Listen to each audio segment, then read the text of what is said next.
sorry for the delay. I can trim it at the beginning so that it's not a big delay. Alrighty. So, if you know anything about Joseph Smith, the early formation of the church, you know that Egyptian is a big part of it.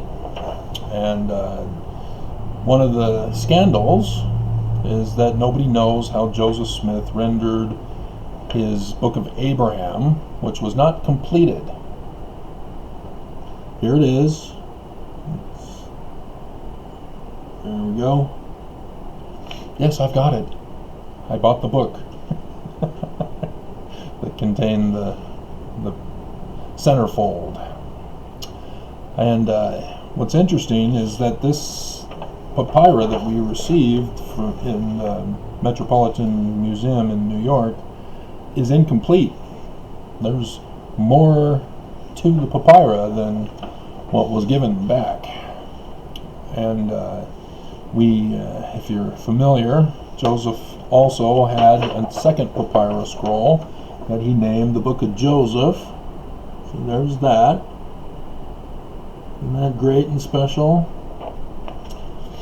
And nobody's been able to figure out how Joseph Smith rendered his translation, and thus Joseph never even finished this part. There's the little Amun-Ra on his boat with the two eyes representing Peter, which is seer in Egyptian. Let's see, where is it? There it is. See that right there? Joseph had used that to be placed in facsimile number 2 and figure number 3 to replace what was chewed on by rats and was therefore missing.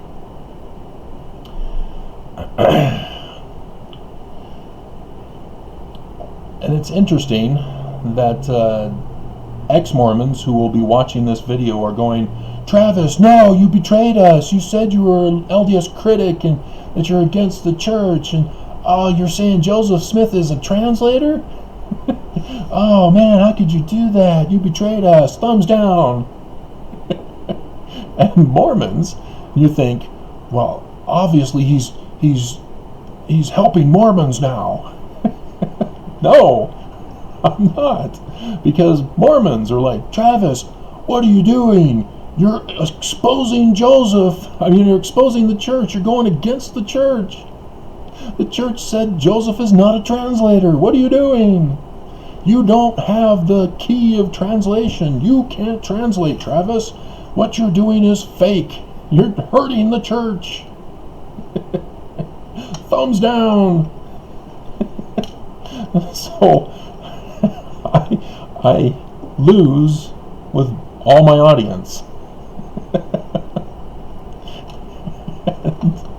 And so Joseph Smith, likewise, he's damned if he's a translator, damned if he's not.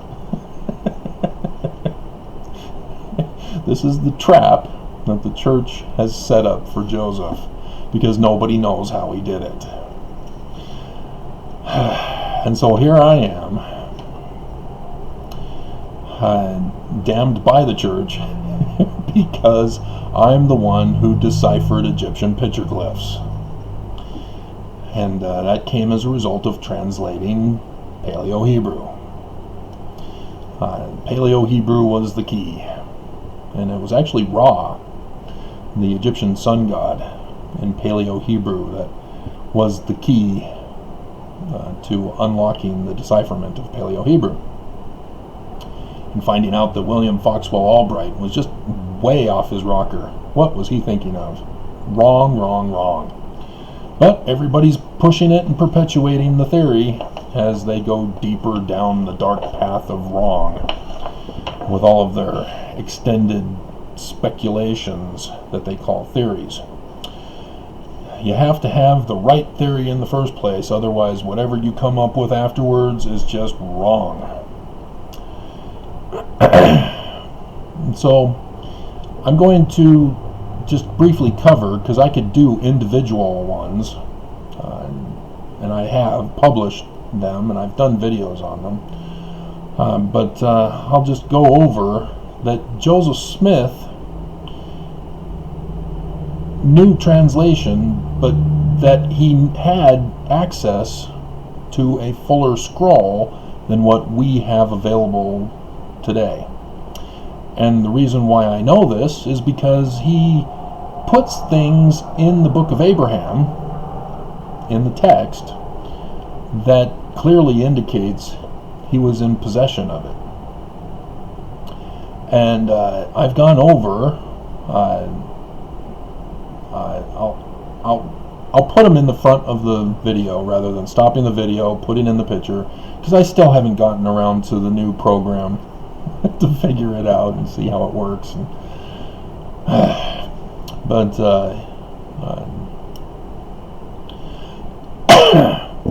the Heliopolis creation glyph, where Nut is on top and Geb is on the bottom and Daddy Shoe is in between, separating the two. And I've gone over how the Bible uses that picture glyph to tell several different stories from that one picture glyph. And what I've pointed out is that there are multiple levels of translation of a single picture glyph.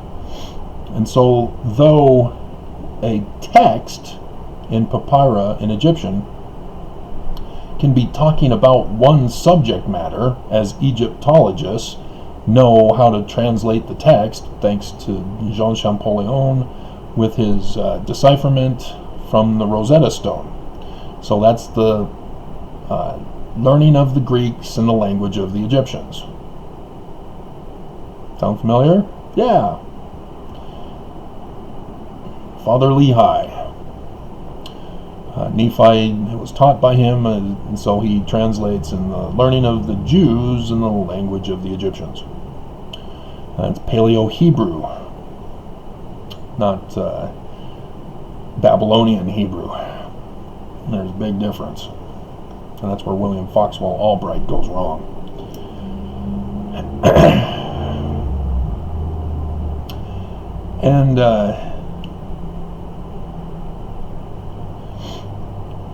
And so Genesis chapter 2 verse 4 says, now the heavens and the earth, now these are the generations of the heavens and the earth. And that should pause you to say, generations? Because it's not referring to the days. You know, on the first day that such and such was created, second day such and such, third day such and such. No, that's not what generations mean. It means human offspring through a genealogical tree, a descent. And it's saying that heavens and earth had children, human children. And where did that come from? Well, the Egyptian petroglyph, because Nut and Geb are human. They're anthropomorphic deities. That's what they're called by scholars. And so there's many different translations from that scene. Joseph Smith, as I've pointed out in my other videos, but we'll go over it here. Abraham, in chapter 1, let's see, custom, Thanksgiving, Libnah, presence, Noah, Potiphar. Let's see, land, okay. Now this king of Egypt, in verse 21, was a descendant from the loins of Ham, and was a partaker of the blood of the Canaanites. Now Zawi Hawass, who's the Egyptian antiquities guy, nothing gets done in Egypt without getting his approval. He was purposely put in that position to control access to all the tombs and pyramids and such, as well as any access to records. And so when the DNA was done on the ancient Egyptian pharaonic mummies, he was furious. He tried to suppress and force the DNA to claim another source for their ancestry. As, sure enough, Joseph Smith was confirmed right. They were from the Canaanites.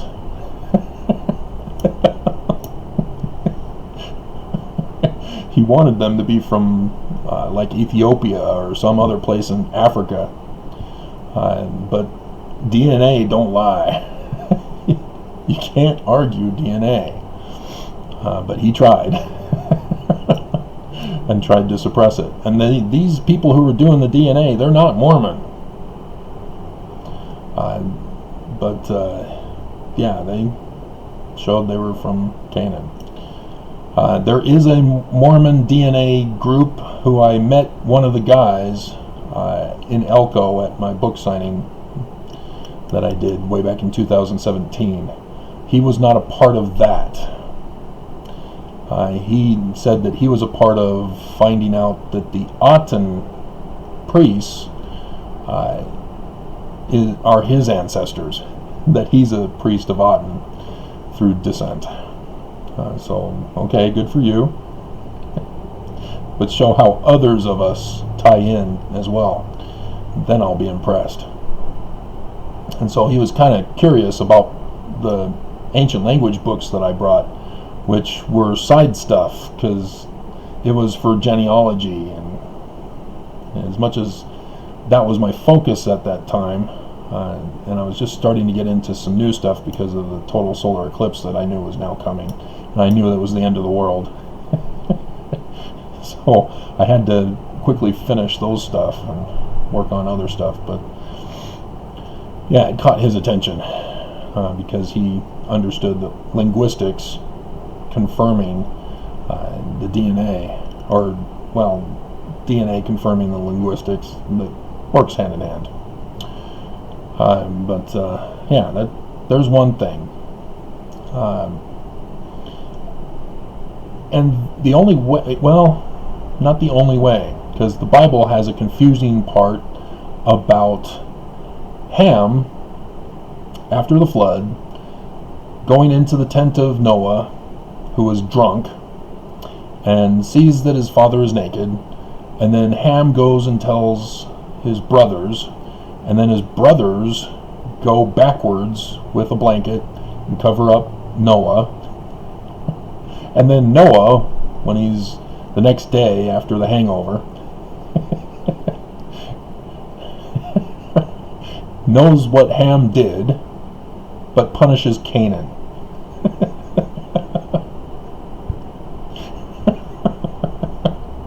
And so there's some confusion about what's going on. What happened? Is seeing a man naked really a sin? Was something done to Noah? But why then is Canaan getting punished and not Ham? And yeah, there's much to go with that. Ham, by the way, is the masculine form of the feminine form for the land of Kemet, Egypt. Ham is Egypt. It's transliterated into Hebrew. And so it's not Ham, it's Chem. And that's the Egyptian word for the masculine version of the feminine for land. Land gets a feminine ending, and that's the T. And so it's Kemet for the land of Egypt.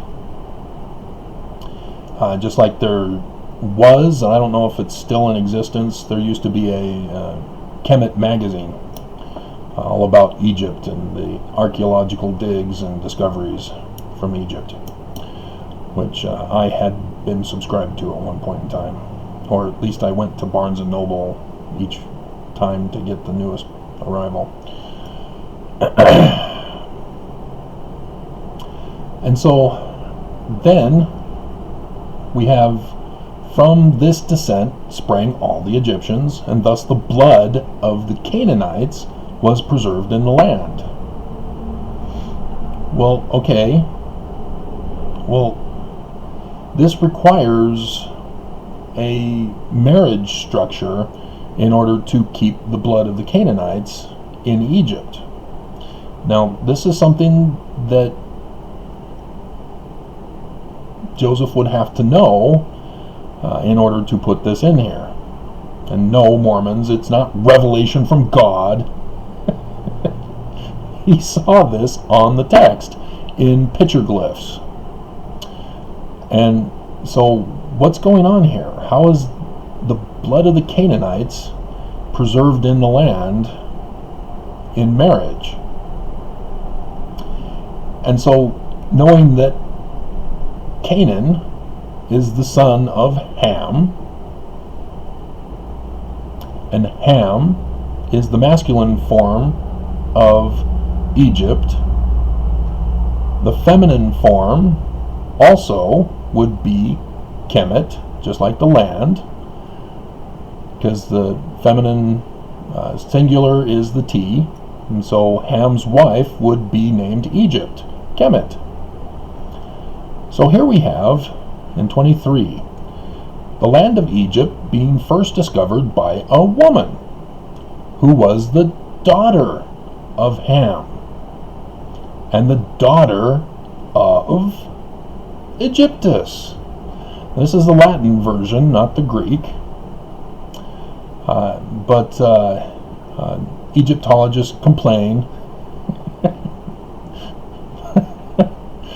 but they don't understand. It's the daughter of Chem and Kemet, Egypt, which signifies Egypt. Joseph knew this. Why don't Egyptologists know this, which is their basic education in their first year of school? Probably on the first day of class. So it confuses me how Egyptologists can be so clueless and yet claim superiority and smartness when all things Egyptian are discussed. And so signifies that which is forbidden. Of course, Mormons want to throw in racism. No, it's because of Ham and Noah and Canaan being punished. So here we have a daughter of Ham and Egypt, Chem and Kemet. And so we find out her name.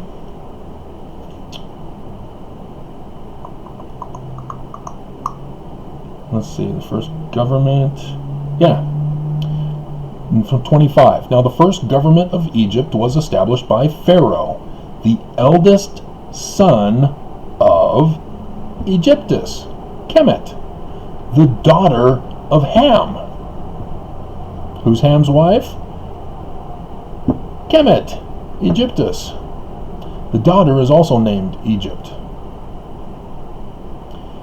And so, who's their son? Canaan. Who's their daughter? Kemet, Egypt. Mitzrayim shouldn't be there. Take it out. It's not even a Hebrew word. And Hebrew scholars and Jews have no clue as to its meaning. They just assume that with the "im" at the end, it's a dualistic thing for the two lands of Egypt. No. Somebody added it in because they didn't want to acknowledge that Ham already was the masculine form of Egypt.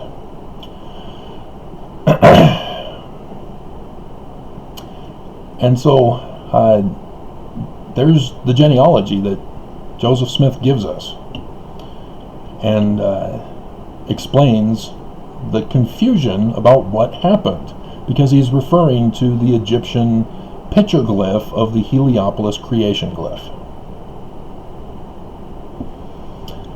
Nut and Geb have sex. Adam, yeah, T and D are phonetically the same. Tells Shu, Grandpa tells their father, separate them. Got to keep them separated. And so he separates them as the waters from above are separated from the waters below, and the dry land appears. Creation. but also it's a story about brother and sister having sex. She's pregnant, and father separates them, so there's some complications in pregnancy, as she's not able to bear the 5 children, and so King David thought, T and D are the same,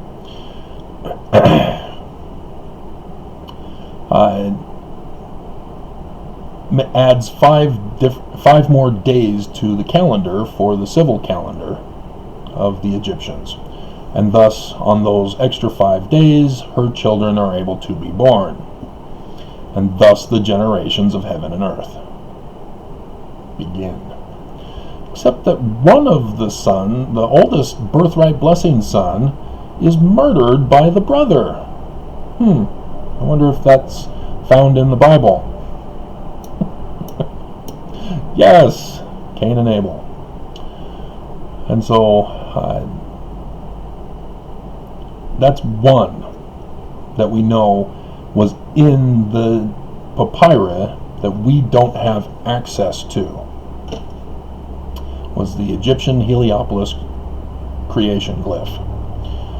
And another one is the Council in Heaven, which is the other picture that I would have shown to you in the beginning of this passage. Now we get this when we start with chapter 4, the God's plan, the creation of earth and all life thereon.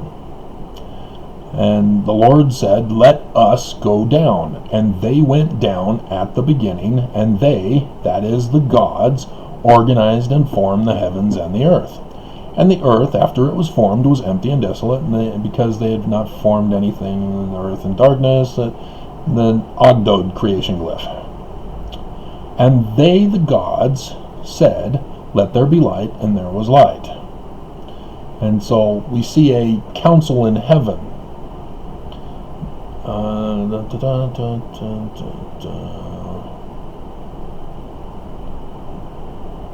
We go back into chapter 3.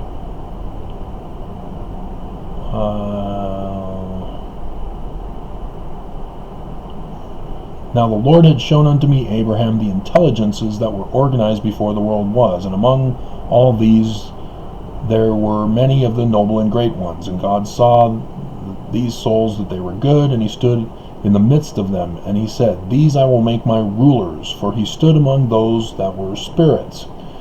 And he saw that they were good, and he said unto me, Abraham, thou art one of them. Thou wast chosen before thou wast born. Who does he call Abraham? Osiris. Facsimile number 1. He says Abraham is lying on the altar, shaped like a lion, and yet that's Osiris. And he did know.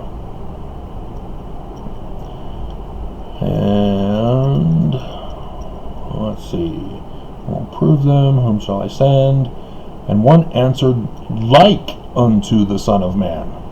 This is not the Son of Man. It's one like unto the Son of Man.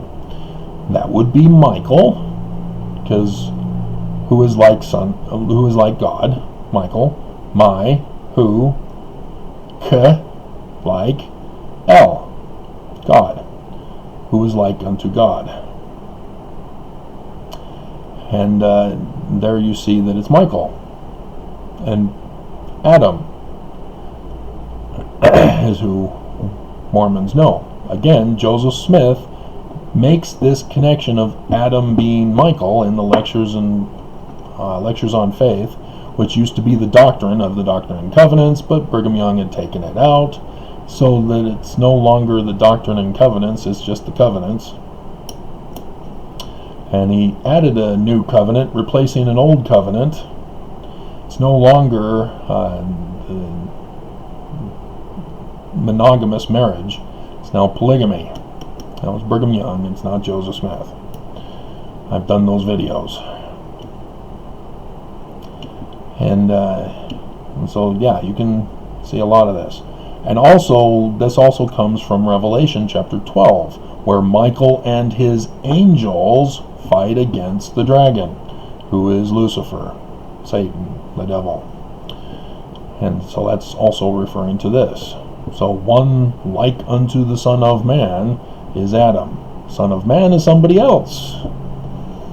That would be Horus in the Egyptian documents. And there's an Egyptian story for that. So this council in the heavens that Joseph Smith is referring to comes from the council in heaven of the Egyptians. And that scroll, or that portion of the scroll, would have been included in the papyri. And it would have been, as these are the Book of Breathings and it's not Book of the Dead, it's the Coming Forth by Day is the correct translation. It was, I think, newspapers trying to make it popular, so they called it the Book of the Dead.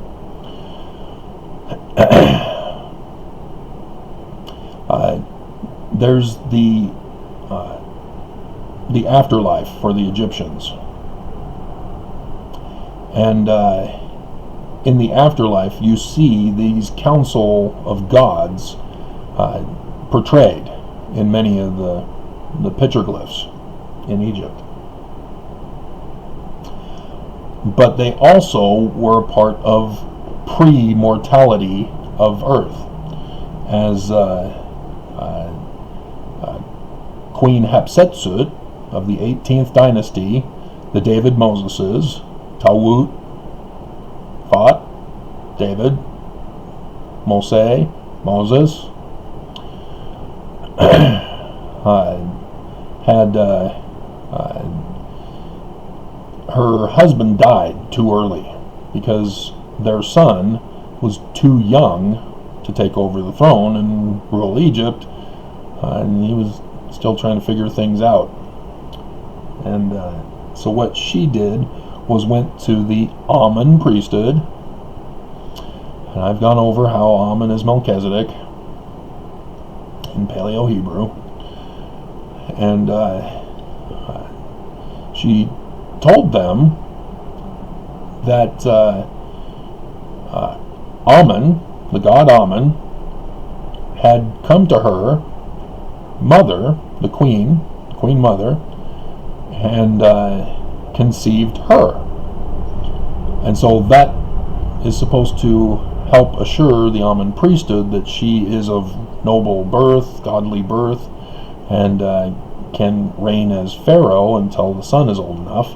But she added that this council in heaven that are typically seen in the afterlife petroglyphs, that they were in premortality, and they were the ones that consulted and had foreknowledge that this would occur.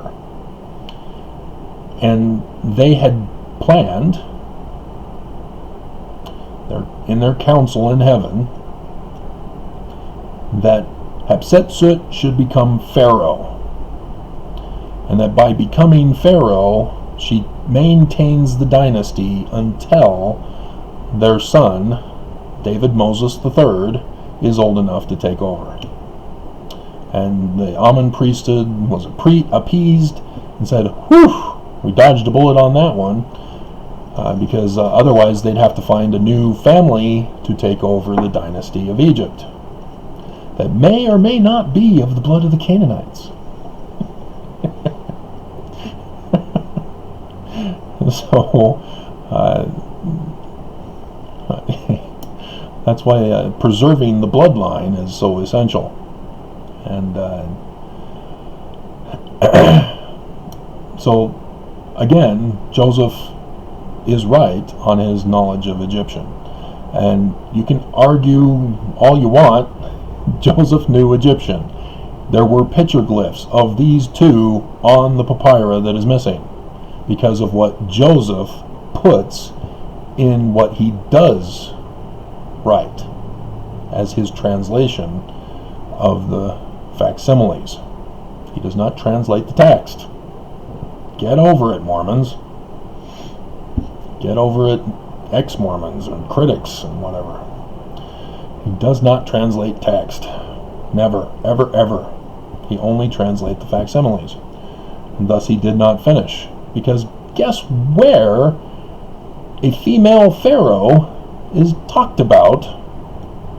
Yeah, facsimile number 3.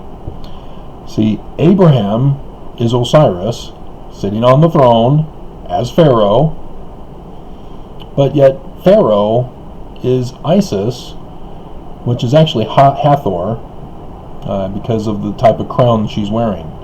The crown indicates that she's Hathor, which means she's the mother rather than the wife of Osiris. Let me clarify. She's a mother role rather than a wife role.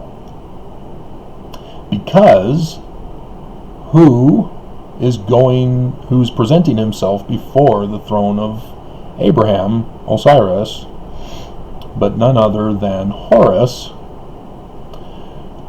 which there is an error by Joseph Smith, assuming it is Joseph's error and not the person who is transcribing it for the printer. He mixed Ma'at and Horus. He calls Ma'at the prince rather than Horus as the waiter. I believe it's the waiter, right? Because the servant is the...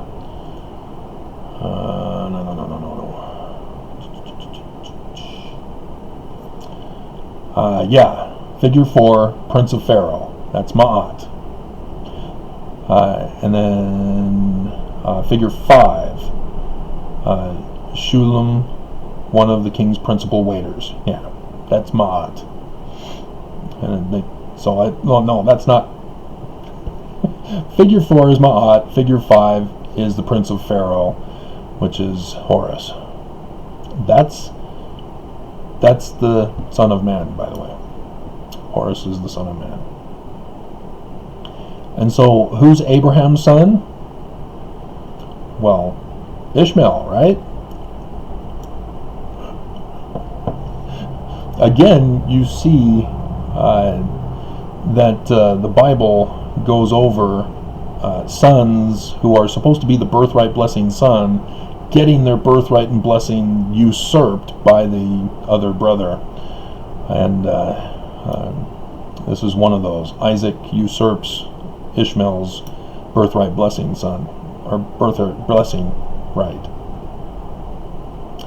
And so is this Isaac or is this Ishmael?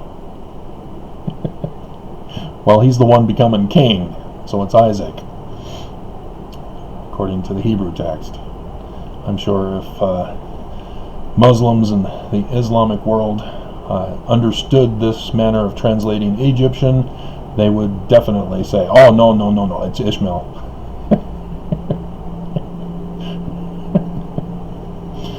But,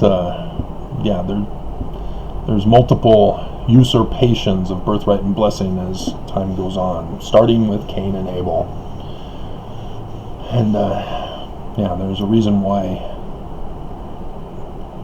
Seth becomes the replacement son of Abel when Cain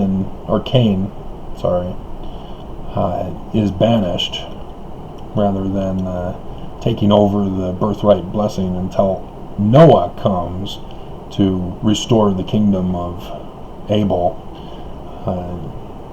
instead of the kingdom of David, by the way. Adam being David through Michael. And so thus Joseph Smith talks about it in the Doctrine and Covenants, Adam being Michael, and therefore the restoration of King David's throne. So that's how that all works. And so yes, who then is female pharaoh? Hatshepsut of the 18th dynasty of David Moses. And so all the Egyptologists throw up a hissy fit, saying, no, Joseph is a fraud, he's a fake, women are not pharaohs. And you know damn well they were. Not just Cleopatra, but but Hepsetset, and there was one in the old dynasty as well. And so there you go. There's a little introduction for you on missing petroglyphs from the papyri that Joseph Smith had, and gave Joseph extra knowledge that we know he would have known, because there would have been the petroglyphs for it. And if you're wondering, how did Joseph Smith even know how to translate? Again, Knights Templar, guys. Come on. The Smiths were involved in the York Rites Freemasonry. Father Smith was a master mason in Canandaigua, New York. Hiram was a member in Palmyra, New York.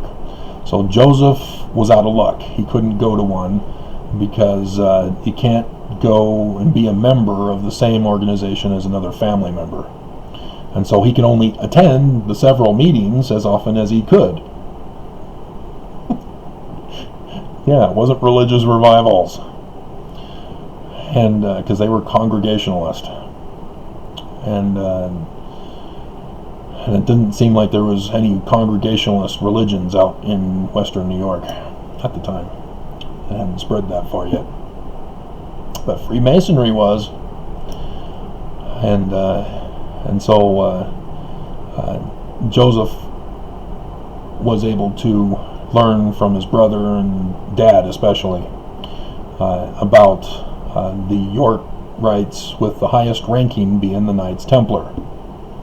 And the Knights Templar are of Friday the 13th infamy, in which the Pope tried to have them all rounded up and assassinated. There were a number that escaped and came to America because they were sailors.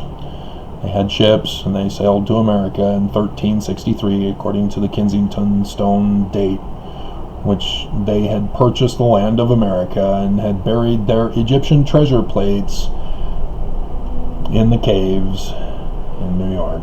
And so that's why Joseph Smith talks about finding Egyptian treasure plates buried in the earth with a stone over it, and then he translates it by having the plates buried in a hat with the two stones over it called the Urim and Thummim. He knew. And then he got his stones from digging in a well. Now it's in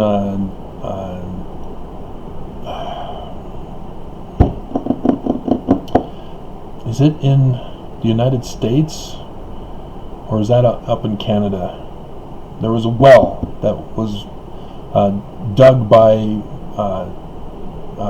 York Rites Masons, Knights Templar, sorry. And when people tried to go in to see what was in the well, they got to a certain point and there was a message saying below this point there is treasure, and so they tried to go further and there was a trap. And so that's what Joseph Smith is referring to when he finds his rocks in a well. He didn't find rocks in a well. He may have. There are rocks, but they weren't the ones he was using. He used it as a cover story to use the Knights Templar lore to encode his message. But if neither of you groups believe me, do you? You're already pissed. No, Joseph is a fraud. No, it's not true. No, Joseph Smith was just a revelator. He wasn't a translator. No, it was a real history. What he says was real. And damned if I do, damned if I don't. So, there you have it. 40-minute intro.